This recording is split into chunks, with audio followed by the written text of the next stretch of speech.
A celebration of genuine Filipino talent in New York City as Philippine Next fashion show showcased the spring and summer collection of designers from the Philippines. Both a spectacle and a success, we get a word from the producer himself, decorated and accomplished fashion designer Bessie Besana. Good morning here, Bessie, and good evening there. Thank you so much for making time. Of course, for you, Mo, and for Billionaire, and for the show. Thank you. How is the Big Apple? It's getting colder, so we're getting into fall. So I'm wearing my jacket nowadays, and it's fun because we just finished New York Fashion Week. It was a very successful run for all of us here. Yeah, and congrats on the very successful run. Can you tell us about how it was, your experience with producing the show? It was very interesting to actually produce Filipinxt because it's the first of its kind to actually bring Filipino designers to New York City and be part of the mainstream New York Fashion Week. And initially, it really started, with my personal need to showcase my designs. But eventually, I realized that there's a lot of opportunity for other designers as well. So nag-invite tayo ng mga iba pang Filipino designers, and it became a thing. And now it's a bigger platform for all designers, all Filipino designers, to come to New York City and showcase their works. Bessie, what are your takeaways from representing the Filipino talent to the international stage?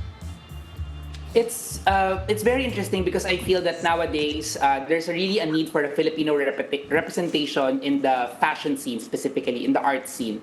And I feel that if we could be the avenue for the designers to showcase their work internationally, and that would be fabulous for everyone. Kasi ang daming talented na Filipino designers, and they need to step out of the country to also showcase their talent. Now, Bessie, I want to talk about your own work. I was honored enough that during my stint in Miss World, you actually dressed me. So now I can say I'm official Bessie Besana model. But can you talk about your bridal collection? I know you've dressed Pia Wurtzbach, and her dress was beautiful. Thank you. Yes, so bridal's always been my bread and butter as a designer. It's also my interest. So it's very natural that when I moved here in the US and in New York, this is the field or the niche part where I am venturing into.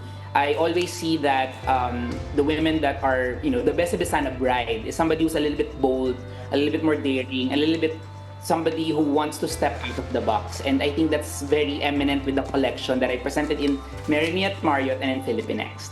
Yeah, you mentioned Marry Me, Bessie, and of course, I just wanted to know a bit about your creative process, your thrust towards that. Ano yung intention mo with your collection for the Marry Me bridal fashion show? Could you tell us a bit more about that? I really get a lot of inspiration from everywhere, specifically with my travels or my interests. So yung Marry Me collection ko talaga, it stemmed from my idea of a woman getting married in Lake Como in Italy. So I was imagining, like, if somebody will come up to me and then she will ask me to make her dress for her wedding, ito yung mga silhouettes or ito yung mga styles that will really that will represent that kind of wedding. And I feel that here in the States we have a very different way of also showcasing our works, and yung mga bridal dresses din dito, iba din yung atake natin dito. The dresses should also travel really well. So kahit i-pack sila sa mga maleta, paglabas sa maleta, maganda pa rin siya. So that's what I presented in the show in Marriott. You mentioned it a while ago na iba yung approach ninyo, iba yung pag-present. How do you keep it distinctly Filipino though while catering to yung audience mo dun? I think ang maganda sa mga Pilipinong designer talaga, we're very intricate. If you look at our work of art, lagi siyang may detalye. I think yan yung parang very distinct about Filipino designers. And there are a lot of talented Filipino designers. And I think that what separates us from a lot of the other international designers as well. So I think by using the knowledge that I've also picked up in the Philippines, the intricacy of how we do our work, yun yung parang nadadala ko dito sa New York. Bessie, speaking of Filipinxt, let's go back to that. What can we expect for next year's Filipinxt with our designers? It's very interesting. Our next show is going to be in February. We'll still be joining the New York Fashion Week calendar. And we're actually hindi pa namin na-announce yung list of designers for February, but we have a very exciting list of designers. The last set of designers were majority medyo feminine yung styles.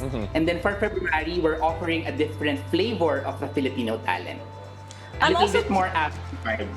Yeah, go ahead. I'm also curious, did a lot of Filipinos fly to New York actually to watch the fashion show, or were most of them Phil-Ams?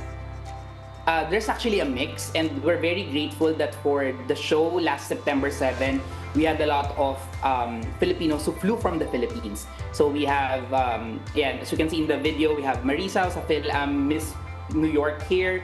We also have a couple of politicians that flew in for the show. We also have a couple of celebrities, including Pia, who was in New York for New York Fashion Week. So she made sure na nasama niya sa calendar niya yung Filipinxt. So we had a lot of people who went to the show. It was jam-packed, tuwan-tuwa kami kasi yung mga tao, naubos talaga yung seats, yung iba nakatayo na lang, but they were there, they were supporting all the designers, and they were there for the Filipino talent. Bessie, how was the foreign reception to Filipinx? And of course, how does that translate to the excitement going into your show in February? This is our second show. So our first show was last May 5, and this is our second edition. And because nakikita nila na parang tuloy-tuloy yung ginagawa natin, naririnig na nila tayo, na-excite na sila for February. And we've been getting a lot of inquiries on how they could participate in the February show. And I feel that that is very important because in this field of fashion, consistency is key.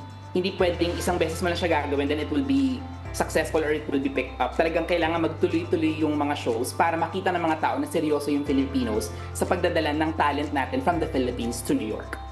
You know, Bessie, your success is really, really impressive from your studio in Quezon City, and now you are based in New York. Tell us about your journey.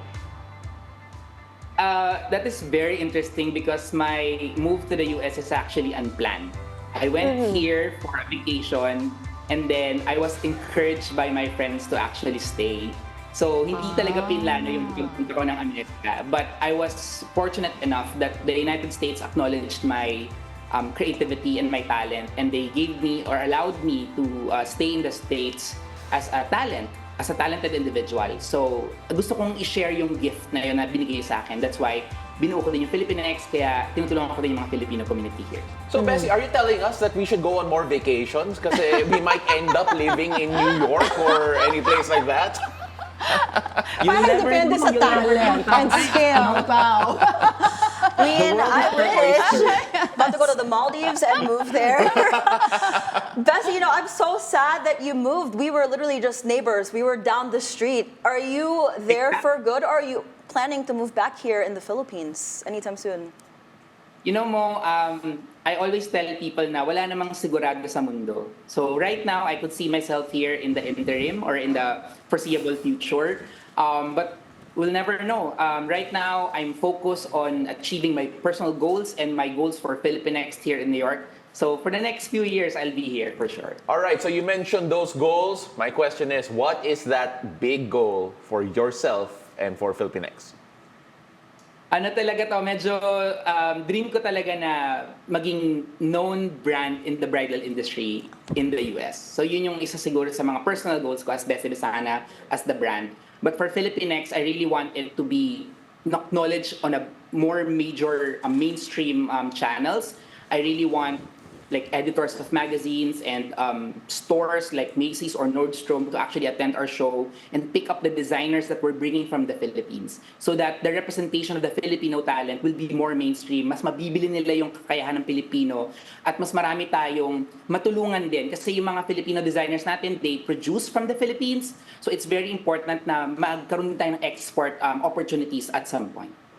I can't wait for that, Bessie. Congratulations again for such a successful show. And we are so excited to see your future collections as well. Thank you for gracing us with your presence. Thank you guys. Salamat. Thank you, Mo. Of course.